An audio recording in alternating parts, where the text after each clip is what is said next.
Tanpa basa-basi lebih jauh, mari kita mulai. Ceritanya, terlihat potongan tangan sang pemimpin telah terhempas ke atas tanah setelah Jong memotongnya dengan cara yang sangat brutal. Lalu Myosin langsung menempelkan kertas mantra untuk menyegel dan juga melemahkan roh jahat itu. Di sisi yang lain, setelah sang pemimpin mulai tenang, Goh Chan pun mencoba untuk membalut lukanya dan menghentikan pendarahannya. Myosin pun bergumam, situasinya menjadi kacau, aku telah gagal melaksanakan pekerjaanku, dan sang pemimpin telah kehilangan salah satu dari tangannya. Jeti, aku harus pergi dari tempat ini sebelum aku disalahkan. Namun tiba-tiba saja, Myosin langsung terdiam. Matanya melirik ke arah sebuah pedang yang berada di samping lehernya. Ia pun bertanya, apa maksudnya tuan muda ketiga melakukan itu kepadanya? Sedangkan dia sama sekali tidak melakukan sebuah kesalahan. Di sampingnya, Goh Chan mencoba bertanya apa yang dilakukan oleh Jong. Namun Jong langsung mengisyaratkan kepada Goh Chan untuk tidak mengatakan sepatah kata pun. Jong bertanya kepada Myosin, apakah itu alasannya mengapa kondisi sang pemimpin menjadi buruk? Myosin pun berkata dengan nada yang tinggi, apakah ini masih kurang jelas bagimu? Roh jahat ini telah melahap tubuh sang pemimpin, dan apabila dibiarkan, maka dia akan mati. Jeti tidak ada waktu untuk melakukan hal yang sia-sia seperti ini. Atau apakah mungkin kau juga ingin melihat sang pemimpin menjadi tawas? Namun Myosin langsung terdiam ketika mendengar Jong yang mengatakan kalimat juga. Ia berpikir kalau dia telah salah mengucapkan kalimat itu. Jong hanya tersenyum setelah mengetahui kalau dukun itu telah mengatakan bahwa ada seseorang yang menginginkan sang pemimpin mati. Jong pun bertanya, apakah dia adalah orang yang telah membayarnya? Tetapi Myosin mencoba untuk mengelaknya. Ia mengatakan kalau apa yang ia ucapkan hanyalah kesalahpahaman. Tetapi ia begitu tertekan ketika Jiayang yang berkata, aku merasa kalau pedangku semakin dekat kepada lehermu. Jeti, aku berpikir kalau kejujuran adalah satu-satunya pilihan yang kau punya jika kau ingin hidup. Karena hidupnya sudah berada di ujung tanduk, mau tidak mau. Myosin pun mengatakan bahwa nyonya pertamalah yang memintanya untuk tidak membiarkan sang pemimpin selamat dari penyakitnya. Terlihat Gosin sangatlah tidak menyangka setelah mendengar bahwa nyonya pertama telah memintanya untuk mencari paduan rahasia dan juga segel sang pemimpin dengan menggunakan seekor roh jahat. Dengan kesalnya, Gosin bergumam, dasar bajingan wanita jalang itu telah berulah lagi. Kalau saja kita tidak datang ke tempat ini, sudah pasti bahwa putra pertama akan mengambil posisi sang pemimpin. Gosin berpikir bahwa ia harus mencegah putra pertama untuk mengambil posisi itu. Lalu ia berkata, wahai tuan muda, kita harus menyelamatkan sang pemimpin, dan jika tidak, maka nyonya pertama akan mencoba untuk membunuh Anda. Jong pun mencoba berpikir. Ia berkata, ini sangatlah masuk akal. Aku telah mengganggu apa yang sudah ia rencanakan. Lalu Myosin berkata, wahai tuan muda, aku akan menyelamatkan sang pemimpin apapun yang terjadi. Namun Myosin sangatlah tidak menyangka. Ia sama sekali tidak mengerti ketika Jong yang mengatakan bahwa dukun itu harus melanjutkan apa yang telah diminta oleh nyonya pertama. Sambil tersenyum, Jong berkata, temukanlah rahasia paduan itu, dan juga segel sang pemimpin sekarang juga. Sontak, mereka berdua begitu terkejut dengan apa yang dikatakan oleh Jong. Awalnya, mereka menduga kalau Jong akan menghentikannya, namun ternyata ia malah mendukungnya untuk mencari kedua benda itu. Myosin berkata, jika kita mencoba untuk melakukan itu sekali lagi, maka sang pemimpin akan mengalami situasi yang sangat berbahaya. Akan tetapi Jong sama sekali tidak menghiraukannya. Ia tetap saja meminta dukun itu untuk terus melakukannya. Mendengar permintaan itu, mau tidak mau, Myosin harus melakukannya karena nyawanya di saat ini telah berada di dalam bahaya.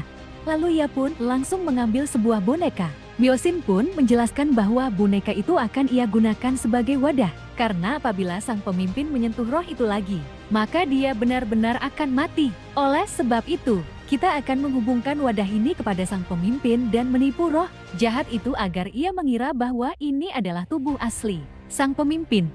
Kemudian Myosin meletakkan boneka itu tepat di atas potongan tangan sang pemimpin. Lalu ia memulai membacakan sebuah mantra, perubahan bencana bumi dan langit yang besar. Biarkanlah roh berpindah dengan itu. Datanglah sama di seseorang dengan 1 segel dan juga 6 konsentrasi. 5 kebijaksanaan adalah perlindungan yang sama. Sekali tidak dapat dirusak oleh para dewa dan juga iblis. Lalu jadikan efek dari ritual ini menjadi terwujud. Secepatnya setelah Myosin membacakan mantranya, terlihat roh jahat itu mulai menampakkan wujudnya dengan mencengkeram boneka itu. Dengan begitu kuat, seketika itu juga, sang pemimpin telah berteriak sejadi-jadinya akibat roh jahat itu yang telah menyatu bersama jiwa dan raganya di sisi yang lain. Jong dan juga Goshin hanya mendengarkan setiap mantra yang dibacakan oleh dukun itu, yang membuat sang pemimpin menjadi orang yang mengerikan terlihat. Myosin begitu panik ketika melihat bahwa roh jahat itu telah melakukan pergerakan yang begitu kuat. Ia pun bergumam, energi mematikan.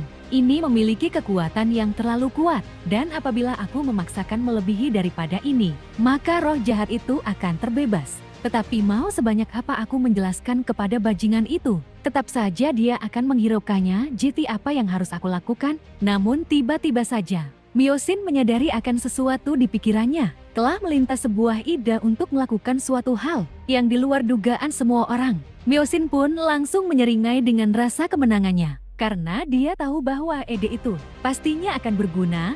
Lalu Myosin berkata, "Wahai Tuan Muda, mulai saat ini aku akan membelenggu roh jahat itu. Akan tetapi apakah tidak menjadi masalah apabila pengawal Anda ada di dalam sini?" Seakan mengerti apa yang dikatakan oleh sang dukun, Gohan pun langsung pergi meninggalkan tempat itu. Meskipun sebenarnya dia sangat ingin melihatnya. Kemudian setelah kepergian Gokchan, Myosin pun langsung membentuk sebuah segel dan membacakan mantra untuk memulai ritualnya terdengar. Mantra demi mantra telah dibacakan oleh Myosin kepada sang pemimpin dengan cara yang berulang-ulang, sehingga membuat sang pemimpin kembali bergejolak dengan sangat hebat. Lalu, dengan nada yang berat, mata yang menyala, roh jahat itu berkata melalui mulut sang pemimpin. Ia pun bertanya siapa yang telah berani memanggilnya. Mendengar pertanyaan itu, Myosin berpikir kalau ritual pemanggilnya telah berhasil, dan ini adalah kesempatan yang bagus untuk menanyakan kedua benda yang dicari oleh nyonya pertama dan juga Tuan Muda. Ia pun kembali membacakan mantra itu untuk yang kesekian kalinya, sembari menanyakan di mana letak panduan rahasia dan juga segel sang pemimpin. Terlihat sang pemimpin semakin mengaum dengan begitu kencang. Namun di balik oman itu, sedikit terdengar bahwa sang pemimpin telah menyimpan kedua benda itu tepat di bawah tanah ruang pengobatan dan melewati sebuah pintu batu kemudian, tepat di samping Myosin. Roh jahat itu telah menghancurkan boneka pengganti dan membuatnya semakin liar tak terkendali. Bahkan tangan-tangan kecil roh jahat itu telah menaiki benang merah untuk menuju kepada sang pemimpin. Melihat kekacauan itu, Myosin pun meminta kepada Jong untuk memotong benang merah secepat mungkin agar roh jahat itu tidak sampai melahap sang pemimpin. Memang benar, semua roh jahat yang telah menghancurkan boneka pengganti satu persatu merayap untuk melahap sang pemimpin dan menguasai semua tubuhnya. Seketika itu juga, Jong pun langsung menebaskan bilah pedangnya untuk memotong benang merah dan menghentikan pergerakan roh jahat itu. Namun Jong tidak menyangka bahwa semua roh jahat itu telah merayap menaiki tubuhnya dengan begitu cepat dan memulai melahapnya. Jong pun memalingkan pandangannya kepada Myosin di sana. Ia melihat bahwa Myosin telah tertawa terbahak-bahak sambil menatapnya dengan tatapan mata yang penuh kemenangan. Terlihat semua roh jahat itu dalam hitungan detik telah menutupi tubuh Jong, sehingga pada saat itu juga telah menghilangkan pandangan matanya. Beberapa saat kemudian, Myosin pun menempelkan kertas mantra kepada Jong. Ia bergumam, sejak dari awal, itu adalah roh jahat yang menggebu-gebu dengan niat membunuh yang begitu kuat. Jadi hanya tinggal menghitung waktu sampai roh jahat itu terbebas dari kendaliku. Tetapi untung saja roh itu telah berpindah kepada bajingan ini. Aku telah menyelesaikan misi ini dan menyingkirkan sebuah masalah. Lalu aku akan menyingkirkan hal-hal kecil seperti ini kepadamu dan menjadikanmu sebagai tumbal. Memang benar, Jong telah kehilangan semua kesadarannya setelah roh jahat itu melahap jiwanya. Dan juga pikirannya terlihat seekor iblis telah bersemayam di dalam jiwanya. Lalu iblis itu mengatakan, "Dasar bajingan, berani sekali. Kalian menipuku dengan menggunakan sebuah boneka. Jadi aku tidak akan pernah memaafkan kalian." Apakah bajingan ini yang telah menipuku? Meskipun dia terlihat muda, tetapi dia memiliki tubuh yang sangat bagus untuk kujadikan sebagai wadah. Aku akan menguasai tubuh ini untuk menggantikan pria tua itu. Jeti terjebaklah dalam pikiranmu sendiri. Lalu tidurlah selamanya bersama mimpimu. Seketika itu juga, Jiong telah berada di dalam ingatannya ketika sebelum terjadinya peristiwa yang membunuh kakeknya. Dan di saat itu, Jiong berdiri di dalam hutan untuk mencari berbagai macam herbal dan juga seember air sesuai apa yang diperintahkan oleh kakeknya. Jong pun tersadar dan ia berkata, "Bukankah tempat ini adalah sebuah danau yang selalu saja aku kunjungi di setiap hariku? Sebuah gunung yang tenang karena keindahan alam yang ada di pegunungan ini. Oleh sebab itu, aku sangat mengenal tempat ini. Aku selalu mengunjungi tempat ini ketika aku sedang mencari herbal. Jadi mana mungkin aku bisa melupakannya bahkan jika aku memaksanya. Tetapi entah kenapa, hari ini aku merasa aneh. Ada sesuatu yang menjanggal di dalam kepalaku. Namun perasaan aneh apa yang telah aku rasakan? Aku masih bertanya-tanya tentang perasaan ini yang seolah-olah aku seperti telah melupakan sesuatu." Namun ketika Jong berjalan menuju pulang ke rumahnya, tiba-tiba saja Jong melihat sebuah api yang berkobar di balik pegunungan hutan itu. Jong menyadari bahwa api itu berasal dari rumahnya yang ia tinggali bersama sang kakek tanpa mempedulikan bawaannya. Jong pun langsung berlari secepat mungkin untuk memastikan keselamatan kakeknya. Dengan wajah paniknya, Jiong berdoa kepada sang dewa bahwa kakeknya akan selamat dan tidak terjadi sesuatu kepadanya. Beberapa saat kemudian, di balik kepulan asap hitam yang menutupi pandangan matanya, Jin pun berulang kali berteriak untuk memanggil kakeknya. Namun Jong tidak menyangka ketika melihat kakeknya yang terbaring di atas tanah. Ia pun langsung berlari, menghampirinya untuk memeriksa kondisi kakeknya yang sudah tidak bernyawa. Itu dengan tubuh yang telah terbelah menjadi dua bagian. Meskipun Jong tahu kalau kakeknya telah mati, akan tetapi ia tetap saja mencoba untuk membangunkan kakeknya dan berharap ada sebuah keajaiban yang datang kepadanya. Jiang berulang kali menanyakan siapa yang telah tega berbuat kejam kepada kakeknya karena kakeknya telah tewas dengan cara yang sangat mengenaskan. Di pikirannya, Jiong bergumam bahwa kakeknya sama sekali tidak boleh meninggalkannya karena hanya kakeknya lah satu-satunya orang yang ia miliki. Jiong berkata, "Akhirnya, aku menyadari dan juga mengerti keberadaan seperti apa kakek di dalam hidupku ini." Lalu Jiang menangis terseduh-seduh sambil memeluk separuh tubuh kakeknya. Ia mengatakan bahwa betapa pentingnya sang kakek di dalam hidupnya itu. Namun tepat di belakangnya terlihat sebuah bayangan hitam telah berdiri sambil memperhatikan Jiong yang sedang menangisi kematian sang kakek. Ternyata bayangan hitam itu adalah wujud dari sang iblis yang telah menciptakan ingatan menyedihkan yang Yong rasakan di saat itu. Dan iblis itu mengatakan bahwa inilah yang sangat ia inginkan. Kemudian iblis itu membentangkan salah satu dari telapak tangannya. Ia pun mengeluarkan aura kegelapannya yang perlahan memasuki kepada kedua telinga Jong. Seketika itu juga, Jiong tersadar setelah ia mendengar suara yang sangat ia kenal telah memanggilnya. Ternyata, suara itu datangnya dari sang kakek. Ia berkata, "Jong, apa yang kau lakukan? Mengapa kau tidak membantuku yang sudah tua ini? Jadi cepatlah bergerak untuk membantuku dan jangan pernah melamun lagi." Dengan wajah herannya, Jiang bertanya kepada kakeknya apa yang telah terjadi. Dari tatapan matanya, Jiang telah dibukakan sesuatu yang membuatnya merasa bahagia karena kakeknya yang kembali hidup. Seketika itu juga, Jong langsung berlari ke arah kakeknya, lalu memeluknya dengan begitu erat. Yang mana pelukan itu telah mengisyaratkan kalau Jong sangat takut kehilangan kakeknya. Kakeknya bertanya mengapa Jong tiba-tiba saja melakukan itu.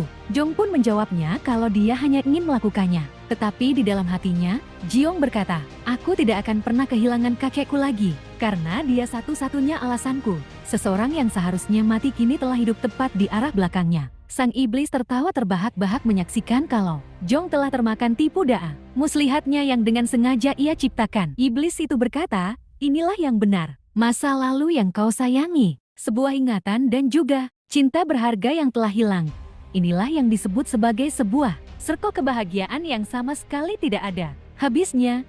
Jeti tenggelamlah ke dalam dasar kebahagiaan itu. Kemudian Jong berkata, "Kakek, aku selalu bertanya-tanya di dalam hidupku ini, mengapa kakek memberikanku sebuah nama dengan arti kebajikan terlihat?" Iblis itu semakin tertawa sejadi-jadinya. Ia pun perlahan berjalan menghampiri Jong yang masih tenggelam di dalam kebahagiaan. Iblis itu berkata, "Teruslah bersama kakekmu selamanya, agar kau tidak akan pernah merasakan kehilangan tentang kebahagiaan yang begitu indah ini." Namun, tiba-tiba saja, iblis itu langsung terdiam. Ia begitu terkejut dan tidak menyangka dengan apa yang ia lihat dengan kedua matanya. Ternyata meskipun Jeong telah termakan tipu daya iblis itu, tetapi semua itu hanyalah sia-sia, karena Jeong mampu menyadari kehadiran iblis itu dan menatapnya dengan tatapan mata yang sangat tajam. Seketika itu juga, iblis itu sangatlah terkejut ketika Jeong yang langsung menangkap wajahnya dengan begitu erat. Sambil tertawa, Jeong berkata, "Aku telah mengingat sesuatu yang sangat tidak nyaman, karena perbuatanmu sungguh sangat menjengkelkan. Berani sekali kau bermain-main dengan kakekku yang sudah meninggal itu." Dengan paniknya, iblis itu berkata, "Apa yang terjadi? Ini sangatlah mustahil. Bagaimana kau bisa melihatku dengan kedua matamu? Sedangkan akulah yang telah mengendalikan jiwamu ini." Jeong pun berkata, "Sepertinya kau telah salah paham terhadap keinginanku. Apakah itu tentang kebahagiaan ataukah balas dendam? Seharusnya kau berusaha lebih dalam untuk mengenal siapa aku daripada mencoba untuk menghidupkan kakekku lagi." Sambil tertawa terbahak-bahak, Jeong pun melanjutkan katanya, "Seharusnya kau membiarkanku untuk mencabik-cabik seorang bajingan yang telah membunuh kakekku itu." Iblis itu mencoba menahan cengkraman Jeong, ia pun bergumam, "Aku harus pergi sekarang juga menembus lebih jauh ke dalam kesadarannya." Ini adalah sebuah keinginan utama yang berbahaya, suatu perasaan, niat membunuh yang sangat murni, yang bahkan seorang iblis sangat ingin menghindarinya. Bagaimana ini terjadi? Apakah ini sesuatu yang dimiliki oleh seorang makhluk hidup? Namun ada sesuatu yang membelenggu niat membunuh tersebut. Jadi, aku bertanya-tanya apa sebenarnya itu. Di sisi yang lain, sang kakek berkata, "Jeong, apakah kau bertanya mengapa kakek memberikanmu nama dengan arti yang seperti itu? Kau itu adalah seorang anak yang sangat berbeda dari yang lain. Tetapi aku berharap kau akan tumbuh menjadi orang yang baik dan juga berbudi. Itulah alasannya mengapa aku memilih arti kebajikan terhadap namamu itu seperti dari namanya, agar kau tumbuh menjadi orang yang berbudi dan tidak menyimpang dari jalan yang benar. Jadi dengan nama itu, aku berdoa kepada Sang Dewa agar kau tumbuh menjadi orang yang berbudi."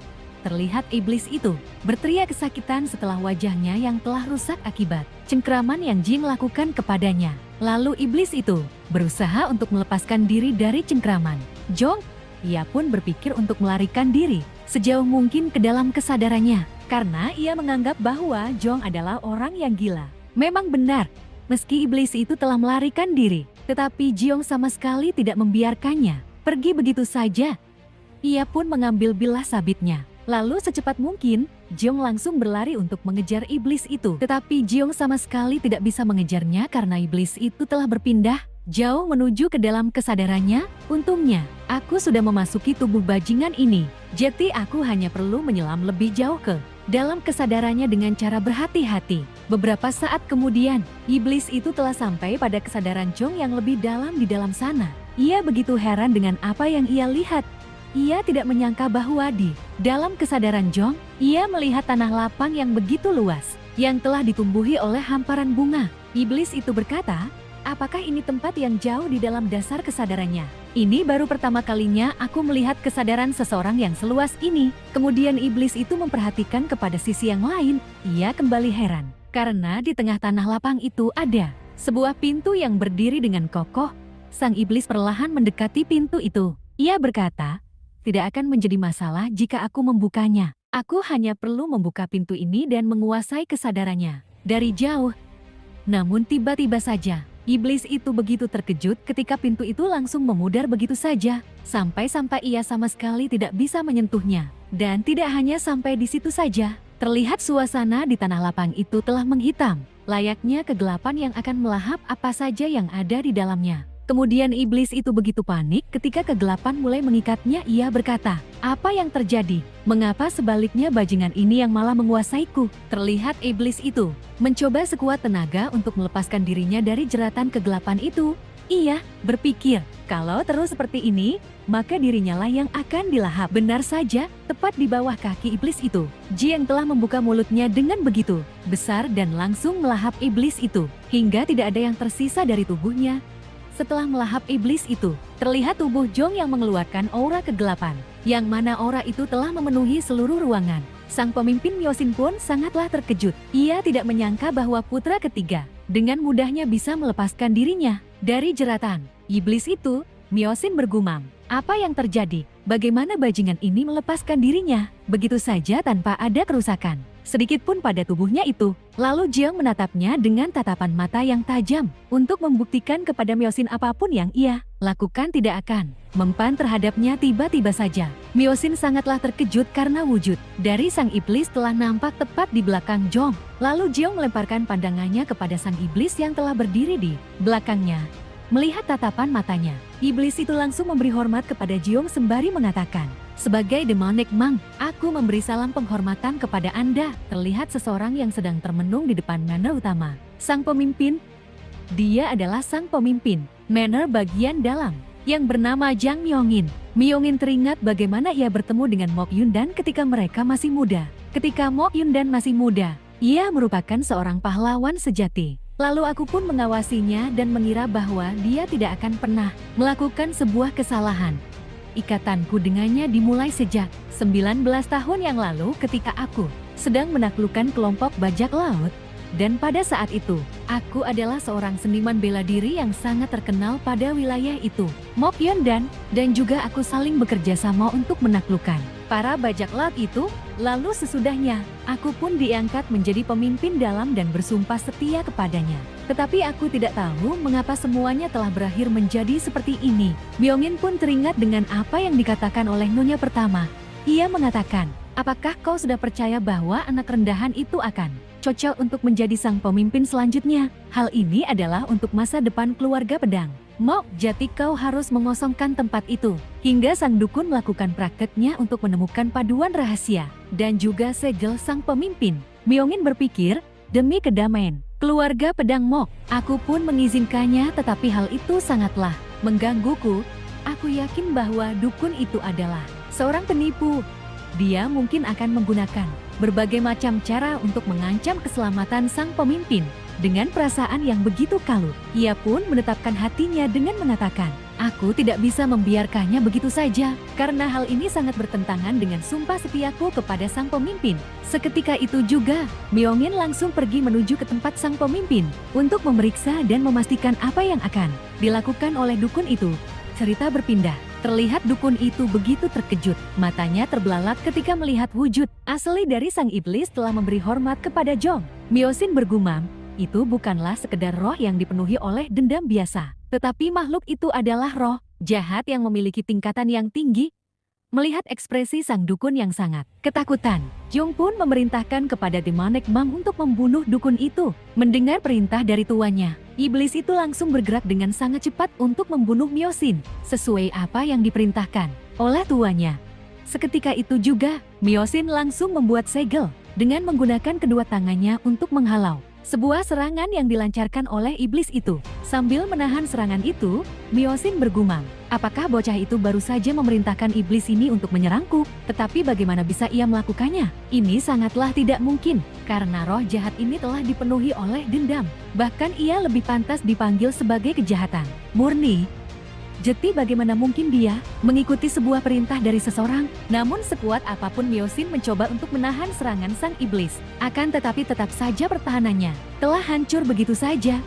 Bahkan seketika itu juga, Myosin langsung terlempar jauh ke belakang akibat serangan yang dilancarkan oleh iblis itu. Myosin pun mencoba bangkit, meskipun tubuhnya masih terasa sakit setelah terkena serangan itu. Myosin berpikir, kalau ia harus bersiap apabila tidak ingin mati. Terlihat iblis itu langsung menyeringai dengan taring yang begitu besar dan juga mata yang menyala yang seakan-akan telah siap untuk membunuh Myosin. Di saat itu juga, Myosin begitu panik karena sang iblis telah berjalan mendekatinya. Ia pun langsung mengambil salah satu pedang yang tersusun rapi di belakangnya. Lalu sambil mengacungkan pedangnya, Myosin memerintahkan kepada iblis itu untuk tidak mendekat kepadanya apabila iblis itu tidak ingin terluka. Namun iblis itu sama sekali tidak menghiraukan apa yang diucapkan oleh Myosin. Bahkan, iblis itu telah memanggil tangan-tangan kecil yang keluar dari dalam tubuhnya yang bersiap untuk melahap sang dukun.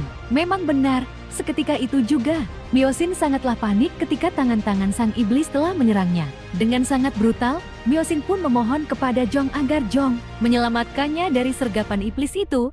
Bahkan Myosin bersumpah untuk menuruti apa saja yang diperintahkan oleh Jong. Akan tetapi Myosin langsung terdiam ketika dengan santainya, Jiong yang mengatakan kalau dia sama sekali tidak membutuhkan apa yang diucapkan oleh Myoshin. Dengan lirihnya, Myoshin berkata, apakah ini karena aku telah menipumu sehingga kau tidak ingin menolongku? Jiung pun mendekatinya. Lalu dengan ekspresi wajah yang seperti itu, Jiung berkata, bukankah kau sudah menemukan paduan rahasia dan juga segel sang pemimpin? Jadi untuk apa lagi aku membutuhkanmu? Myoshin pun tidak menyangka setelah mendengar apa yang dikatakan oleh Jong. Ia bergumam, bajingan ini hanya memanfaatkanku untuk menemukan kedua benda itu. Akhirnya, aku sadar sejak dari awal bajingan ini hanya ingin membunuhku setelah mengetahui di mana lokasi benda-benda itu. Beberapa saat kemudian, Jong pun memanggil Goshin yang berdiri di balik pintu ruangan sang pemimpin. Namun ketika Goshin berjalan memasuki ruangan itu, ia begitu terkejut ketika melihat dukun itu yang mati dengan cara mengenaskan. Goshin bertanya kepada Jong apakah dukun itu telah mati, dan bagaimana dia mati dengan cara yang mengenaskan. Seperti itu. Tetapi dengan santainya, Jong berkata, kau bisa bertanya di lain waktu, namun bisakah kau memindahkan mayat itu tepat di hadapan sang pemimpin? Kemudian Jiung pun bersiap dengan sebilah pedang yang telah digunakan oleh Myoshin untuk menghalau sang iblis ketika ia masih hidup. Lalu Jiung mengayunkan pedang itu untuk menghancurkan semua benda yang ada di sana. Jiung berkata, dukun itu telah menggila dan mengayunkan bilah pedangnya kemana-mana secara membabi buta. Dia bahkan telah memotong salah satu dari tangan sang pemimpin. Lalu kita muncul di tempat kejadian dan mencoba untuk menghentikannya. Melihat tingkah Jong yang menghancurkan segalanya, Goshin bertanya apakah Jong ingin menghilangkan sebuah kebenaran yang telah terjadi di tempat itu. Dengan santainya, Jiung berkata, apakah ada yang salah dengan perbuatanku? Goshin pun hanya diam. Ia bergumam, apa yang ia lakukan memanglah masuk akal. Tetapi apakah mereka akan percaya begitu saja? Aku tahu bahwa nyonya pertama tidak akan mudah untuk ditipu. Dia tidak mungkin akan menerima penjelasan seperti itu tanpa menginterogasi secara mendalam. Lalu, Goshin berkata, wahai Tuan Muda, menghilangkan sebuah fakta dengan hanya setengah-setengah seperti ini akan membuatmu semakin dicurigai. Ceti, apa yang harus kau lakukan? Sekalipun kita telah membuat cerita kalau dukun itu telah menggila dan kita yang mengalahkannya, tetap saja nyonya pertama yang sudah memanggil dukun itu tidak akan menerima alasan itu begitu saja. Jong pun mencoba memikirkan apa yang diucapkan oleh Goshin, lalu ia berkata, aku rasa aku perlu membuatnya agar bisa lebih dipercaya terdengar. Goshin yang bertanya, apa yang akan dilakukan oleh Jong? Setelah ia melihat kalau Jong telah mengangkat pedangnya, ternyata Jiung telah menusukkan pedang itu kepada kakinya. Sambil tertawa, Jiung berkata, dukun itu telah memotong tangan sang pemimpin. Lalu ia berusaha untuk membunuh putranya yang sama sekali tidak bersalah. Sontak, Goshin sangatlah terkejut. Ia tidak menyangka bahwa Jong dengan gilanya menusukkan pedang itu hanya untuk membuat sebuah alasan kepada nyonya. Pertama, meskipun terasa sakit, Jiung hanya tertawa sembari mengatakan, apakah dengan luka ini bisa membuat ceritanya sedikit lebih dipercaya? Goshin sama sekali tidak bisa mengatakan sepatah kata pun. Tetapi Goshin berkata di dalam hatinya, tekadnya sangatlah mengerikan. Meskipun hal ini hanya untuk menutupi kebenarannya, dia rela menusuk kakinya dengan pedang itu meski hanya sesaat. Dia telah menjadi orang yang sangat menakutkan saat mendengar Goshin yang mengatakan kalau ia akan mengobati luka kakinya. Jiung pun berkata, kau tidak perlu melakukannya karena akan lebih meyakinkan kalau wajahku terlihat pucat. Mendengar perkataan Jong, Goshin kembali bergumam. Sejak dari awal sebuah kata menakutkan tidak ada artinya. Dia adalah orang yang sangat mengerikan dan aku tidak boleh untuk membuatnya menjadi musuhku. Namun tiba-tiba saja, pintu ruangan sang pemimpin telah terbuka dengan sangat lebar setelah seseorang yang datang memasuki tempat itu. Terlihat Goshin begitu terkejut ketika mengetahui bahwa orang itu adalah Myongin sang pemimpin dalam.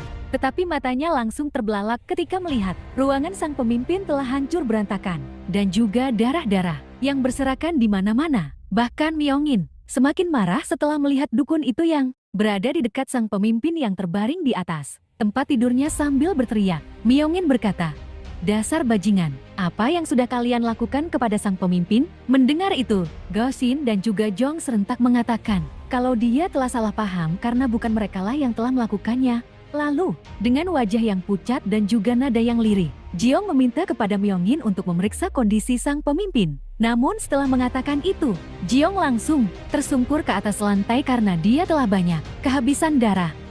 Setelah kakinya yang terluka, Myongin kembali berteriak. Ia bertanya kepada Goshin apa yang terjadi di tempat ini, dan mengapa tuan muda ketiga juga ada di tempat ini. Goshin pun tidak langsung menjawabnya. Namun ia menatap kepada Jong yang tersungkur di belakangnya, dan di sana ia melihat kalau Jong telah tersenyum kepadanya. Dengan kesalnya, Goshin bergumam, "Dia tersenyum kepadaku, dasar brengsek. Apakah bajingan ini telah berakting untuk meyakinkan sang pemimpin?" Dalam beberapa saat kemudian, Jiong pun dilarikan ke tempat olah pengobatan untuk merawat luka tusukan yang ada di kakinya. Jiong pun menikmati masa penyembuhannya sembari bergumam, "Ruangan ini telah dipenuhi oleh aroma obat-obatan, dan ini membuatku merasa sedikit lebih baik." Jiong pun teringat dengan apa yang dikatakan oleh sang pemimpin, sebuah tempat untuk menyembunyikan paduan rahasia dan juga segelnya. "Aku sangat beruntung sebab aku telah berakhir di tempat di mana sang pemimpin menyimpan kedua benda itu. Tetapi aku akan mencarinya di malam hari, karena di saat ini ada begitu banyak orang-orang yang masih berkeliaran." Kemudian terlihat Goshin yang datang menemuinya. Goshin pun mengatakan kalau dia telah menemukan apa yang diminta oleh Jong. Lalu Goshin pun mengambil benda itu yang ia sembunyikan di balik perbantangannya. Sambil menyerahkan 2 buah buku, Goshin berkata, "Wahai tuan muda, ini adalah buku yang dimiliki oleh dukun itu. Sesuai yang Anda minta. Sebenarnya aku hampir gagal untuk mengambil kedua buku ini sebelum semuanya habis terbakar. Ketika aku berjalan untuk mengambil buku-buku ini, aku melihat bahwa mereka telah membakar semua benda yang dibawa oleh dukun itu. Aku yakin kalau mereka telah berusaha untuk membuang semua bukti yang ada. Kalau mereka telah menggunakan seorang dukun untuk mengobati sang pemimpin." Sambil memperhatikan buku itu, Jong bergumam, "Ini sangatlah mengecewakan. Yang tersisa hanyalah rangkuman buku asli dari aliran Jin dan Yang, dan juga pertama kalinya terjadinya anomali." Kemudian, Jong berkata, "Meskipun hanya kedua ini yang bisa kau dapatkan, tetapi kau telah bekerja dengan sangat bagus, dan aku memujimu." Goshin berkata, "Wahai tuan muda, bolehkah aku bertanya? Jujur saja, aku sangat penasaran untuk apa kau membacanya." Namun Goshin begitu heran ketika Jong yang menunjuk ke arah jendela. Ia bertanya, apa yang dilihat oleh Goshin di luar sana? Goshin pun menjawabnya kalau dia sama sekali tidak melihat apapun di luar sana. Meskipun sebenarnya iblis itu telah nampak di balik jendela itu. Jong berkata, "Itulah sebabnya aku ingin mencari tahu tentang sesuatu yang tidak bisa kau lihat itu di luar sana." Namun tiba-tiba saja, mereka begitu heran ketika terdengar sebuah keributan yang terjadi di luar ruangan. Mereka dan Jong melihat bahwa ada 2 buah bayangan yang memaksa untuk masuk ke dalam ruangannya. Meskipun para perawat telah mencoba untuk menghalau mereka, ternyata orang yang memaksa masuk itu adalah sang nyonya pertama. Ia pun langsung berjalan menghampiri Jong yang masih bersantai di atas tempat tidurnya. Dengan tatapan mata yang sinis Syak berkata, "Mari kita berbicara sekarang juga, karena ada sesuatu yang ingin aku bicarakan kepadamu." Mendengar itu dengan santai, Jiong hanya membalas tatapan mata nyonya pertama dengan tatapan yang begitu dingin.